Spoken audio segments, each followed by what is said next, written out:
let there be a fire within you. The ball is in your court. Either hit it or miss it. Esteemed dignitaries on and off the dais, respected teachers, parents, and dear students, a very warm welcome to one and all. The quote with which I started my speech were etched in my mind from the very first time I heard them in standard 8. When the poem The Road Not Taken was being taught to us, a seed was sown in my mind to do something extraordinary which would help me differentiate myself from the crowd. The seed, which was sown by my teachers at school, was watered by my mom at home. Today, I stand here, proud yet humble, anxious yet thrilled, nostalgic yet futuristic. After hearing my introduction, some of you might be wondering that I was always on the greener side. There's a catch here.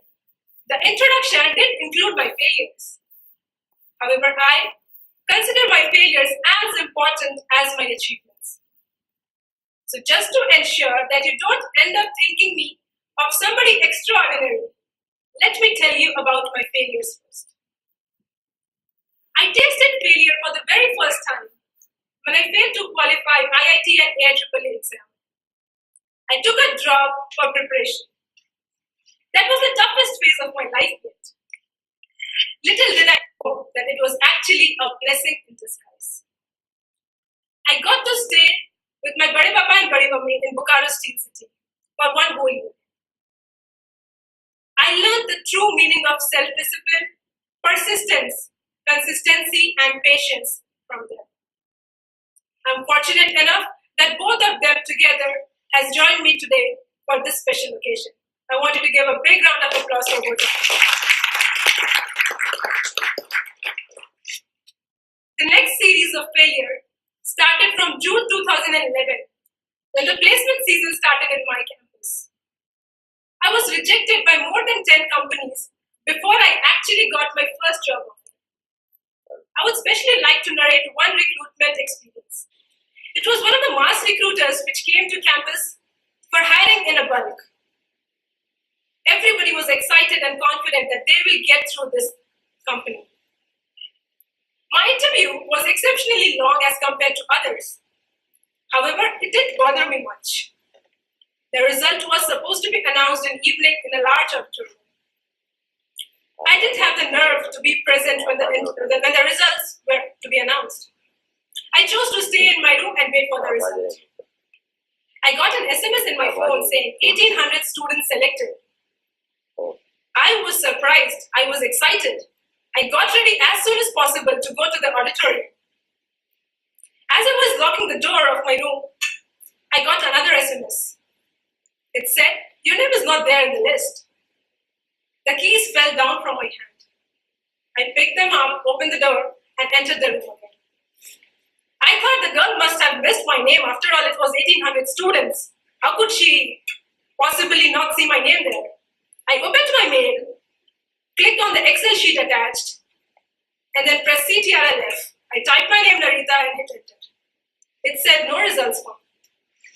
I again thought the system must have some problem. I started checking the names one by one, right from the first till the 1,800th student. While I was reading the last line, the last name, tears fell down on my keyboard. I was the only person left in my batch who was not placed in any of the companies till then. I considered it as one of my biggest failures ever.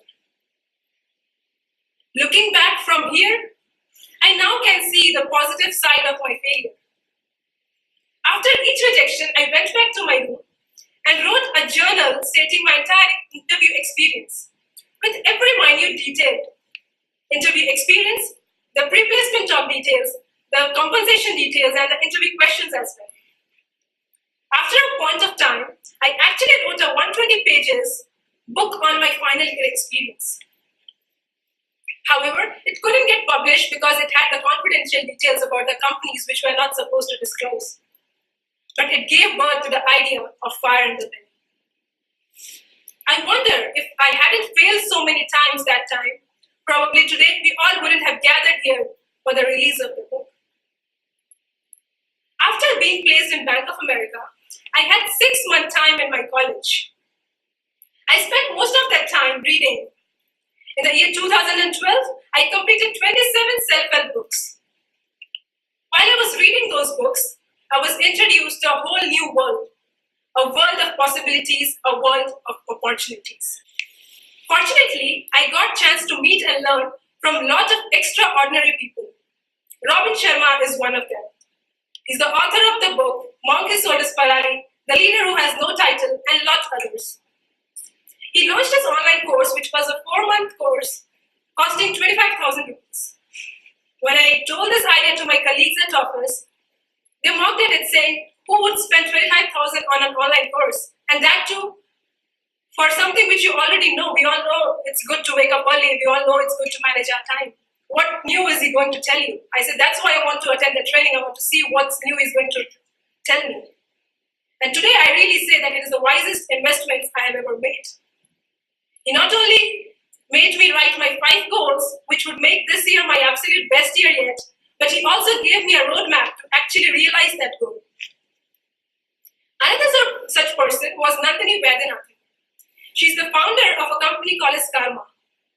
It helps new entrepreneurs to set up their business. She's the first woman from India to be trained by FBI for negotiating with the terrorists. I also met Mrs. Asha Gupta, MD of Tupperware, a leading brand in plastic containers. She shared her experience of how she reached that position and how she balances her personal and professional life. In all these interactions, I noticed one thing. Those people whom we see as successful are not aliens, as I initially thought they were. They are as normal as you and me. The only difference, if any, is in the way they thought, in the way they saw life, and in the way they saw themselves. All this learning from these people and from many others have been consolidated in the book Fire in the Belly. This book is dedicated to Sajid sir, who always believed in us and turned his every class into a motivational session. My parents, who always allowed me to pursue my passion. And of course, Robin Sharma pushed me so well. You know what is the greatest crime against humanity? It is not killing of another human being. It's the killing of potential within oneself. And we all have committed this crime at some point or the other. To transform ourselves from a criminal to a legend, we need to find and pursue our passion. This is exactly where this book will help you. Who should read this? Everyone and anyone who is ready to come out of their comfort zone to live an exceptionally good living life should read this book. No matter what is your age, designation, gender, or educational qualifications, this book will lead you to a higher level. My biggest passion is to help discover others' passion. This book is just the first step. Releasing this book is definitely an important milestone in the journey, but it is not the final destination. The real purpose would be served if this book brings a positive change in the minds and the lifestyle of people. The journey has just begun. The woods are lovely, dark and deep, but I have promises to keep. And miles to go before I sleep. Miles to go before I sleep. Thank you all.